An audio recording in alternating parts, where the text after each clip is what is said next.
2 more sleeps until reckoning day. That's right, we find out in 2 more sleeps whether or not Canada gets a trade deal. And it's probably better that we don't. But we're not talking about trade deals today. Today, I'm talking about what happened. And what happened today? GDP came out, and the banks, both Canada and in the Fed in the States, sat down and announced what they were doing with the interest rates.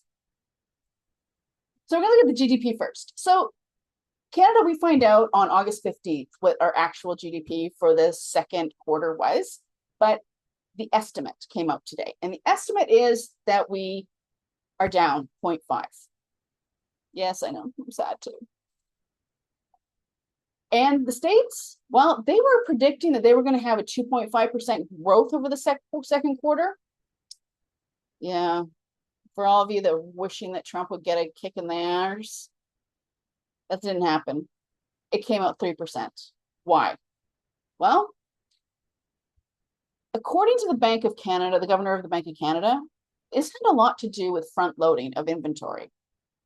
So quarter one, the GDP for Canada was up and the GDP for the States was down. What was happening? Well, a lot of companies in the States were buying stuff from Canada in order to avoid that tariff that was coming. So they bought stuff, put it into inventory, which meant money was going out to Canada. We're spending money on these products, but they weren't selling anything. They were storing it. So they weren't making any money on this. They were just money out. So what happened the second quarter? Well, the second quarter, they don't need to buy as much product from Canada anymore because they've got it in inventory. But now they're putting it on the shelves, they're selling it, they're making the money on the product. Ta-da! That's right. That means that this whole thing needs to be averaged overall. Averaged overall, Canada's looking a little bit on the slow end, but not as bad, like maybe 0.4. And the States is probably around 2%, 2 to 2.5% on average. Yes, that's still growth for the States, but hey, it's the States. That tariff thing isn't going to hit consumers and companies until the third quarter. Like I said, that's why you needed to look at the quarterly reports to find out what was going on with companies, because certain companies, certain industries made a killing in the second quarter. AI, they're investing, they're building stuff because they need data centers and power to power those data centers. So they're investing money in the economy. Tech companies came out with good earnings, and that, before you start thinking that's consumer, no, it's B2C. It's not B2C. You get on Facebook, you don't pay them any money. Businesses go onto Facebook to advertise. That's where the money comes from. So yes, Facebook's numbers were up, and other companies like that, their numbers were up. So the tech industry was up, AI was up, and that was reflected in the GDP, as well as all those financial, the investment industry made a killing on all the trades that were happening when Trump was going up and down and back and up and down and around and tacoing those tariffs every other day. So they made a killing, not only in their investments, but also in the commission on all the sales that they make. No, I get a lot of them do it money.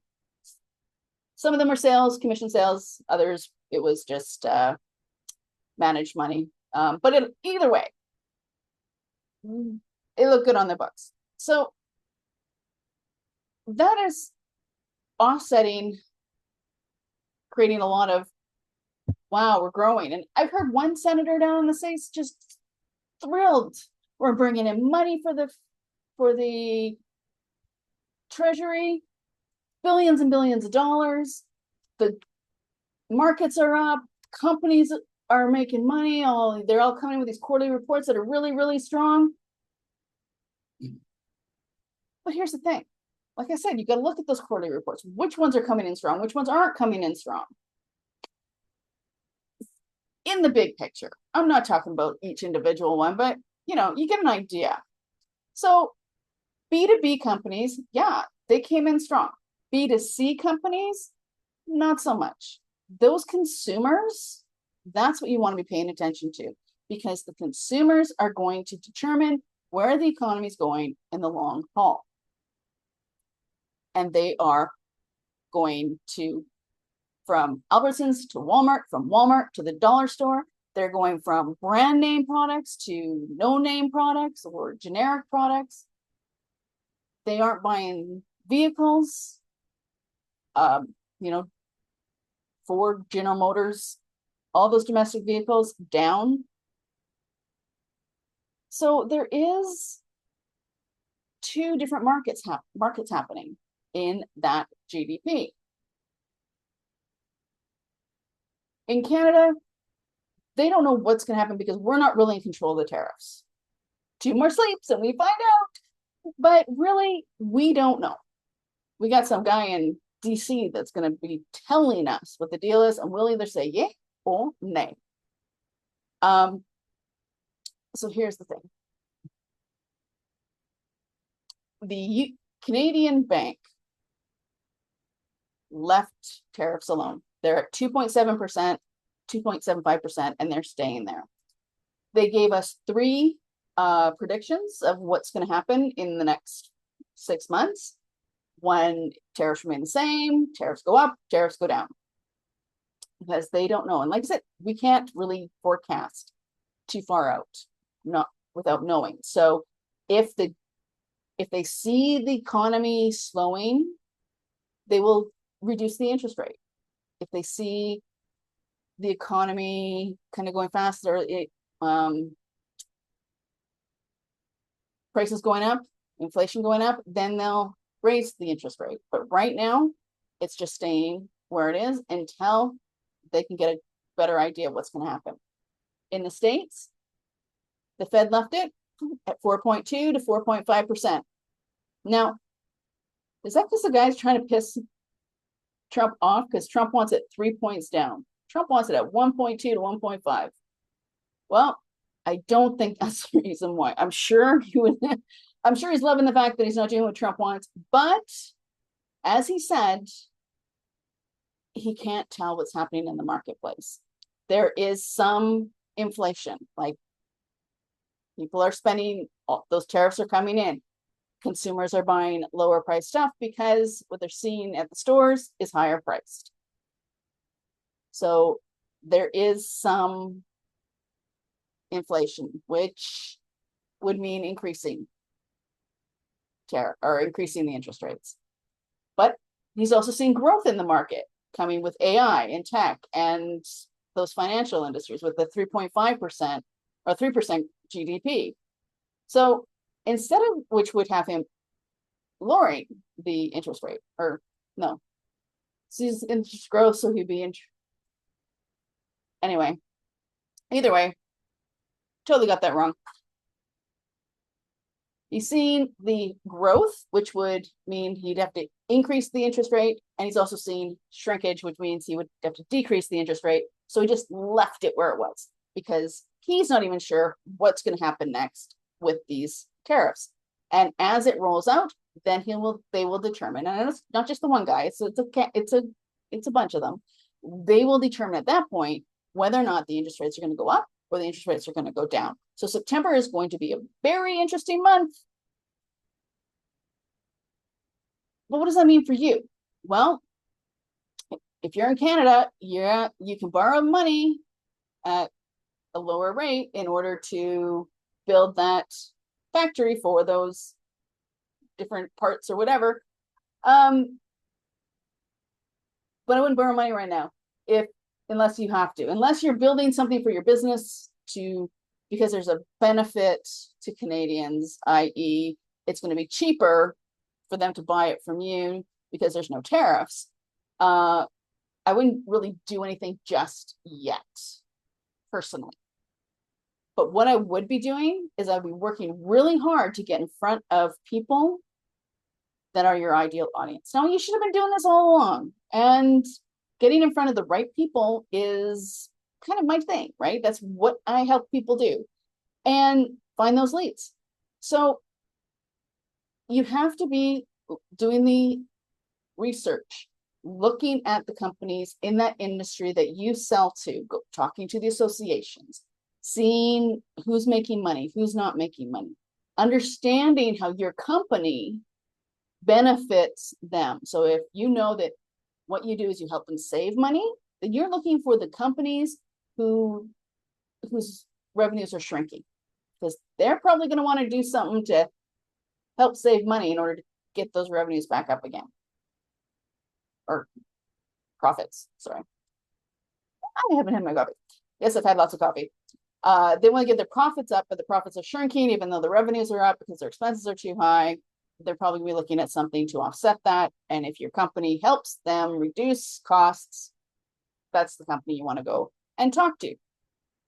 And you're going to want to email them, call them, get in front of them, have coffee.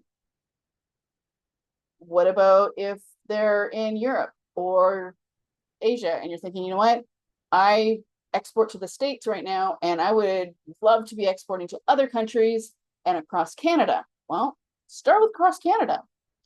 That way, no paperwork. Well, unless there's an intertrade border, but you get what I figure out where you can sell in Canada and sell in Canada. Contact Export Navigator. Google them, Export Navigator, in order to see if you can get some help to export to anywhere in the world. There's help out there, and there's lots of places and lots of opportunities, but you're going to have to dig. With things so uncertain and so kind of like in the air, it's up to you to figure out how you can position yourself. And I know we've done this before. We've done this many times over the last 5 or 6 years. You know, I'm pretty sure you've done it 2008, 2015, 2020, 2023, 2024, and now 2025. I know I've had to pivot and change, and technology came in. I was doing writing for people. ChatGPT, you know, at the level I was writing for, ChatGPT basically took over. And other technologies have happened. And AI is one of those technologies that people are going to be like, oh, am I going to lose my job? Oh, am I going to lose my company? What can I do? Or how? So we know that there's been times that we've had to pivot. We know it, and we're tired of it, and we're done with it. We're just like, I just want to come to work, make this easy, and go home. I don't want to be constantly having to change, because are you working too much in the business and not on the business? Well, that's whether or not you have employees. But if you are tired of pivoting, you have to again. And this one might be a lot of fun. It might be a lot of fun to have to figure out, where can you go different? Where are the customers that you need? And this is a catalyst moment. And it's a good catalyst moment, because unlike COVID, where everybody went indoors and it was a total change in how we did business, this is just changing your market, looking for a new market, or maybe a new product opportunity. But you gotta understand who you are. Like, if you haven't got your branding down, and your business has been kind of going on, and you just keep doing your business to the same sales to the States. Okay, we've got these 10 people in the States, we just send them. And now you can't, or sales are falling off by 30%. And you're like, okay, where am I going to get that 30%? This is a good time for you to rebrand, to really think about your brand, to really think about what you want your brand to be known for, and get that message out into those new markets before Kuzma has to be renegotiated. And here's the thing, if you are Kuzma compliant, don't forget, Kuzma is going to be renegotiated in a year from now, which means tariffs are coming. So you have a year to get your crap together, to get new markets opened up, which means make sure your brand is on brand. Make sure you know what you want to be known for, what your brand is known for. Here's the thing that you should try and do. Go to ChatGPT, not my favorite thing, but go to ChatGPT, type in your company name, and ask ChatGPT to tell you about it. So tell me about company ABC and what people think of it. You might be surprised. And if it comes back and it's not what you thought it was, you need to meet with me in order to get your brand message on target. And that means go to marketappeal.com/book-online and set up a time to talk to me. If you need a speaker, hey, want somebody to bounce ideas off of? Hey, need someone to do some creative thinking and some creative problem solving? Hey, let's talk. Let's get into those numbers, get into that creative thinking and that critical thinking, because we have to ask those questions in order to find the truth and the reality of what's really happening in the market, so that you can position your business the way that you want your business to be positioned in order to get seen by the right people, so that your business will sell and you will be able to cover any losses from the US economy, whether it continues to grow, but they buy from inside, or starts to shrink. And even if they're not buying from inside, they're not buying from you either. Well, until next time, peel out.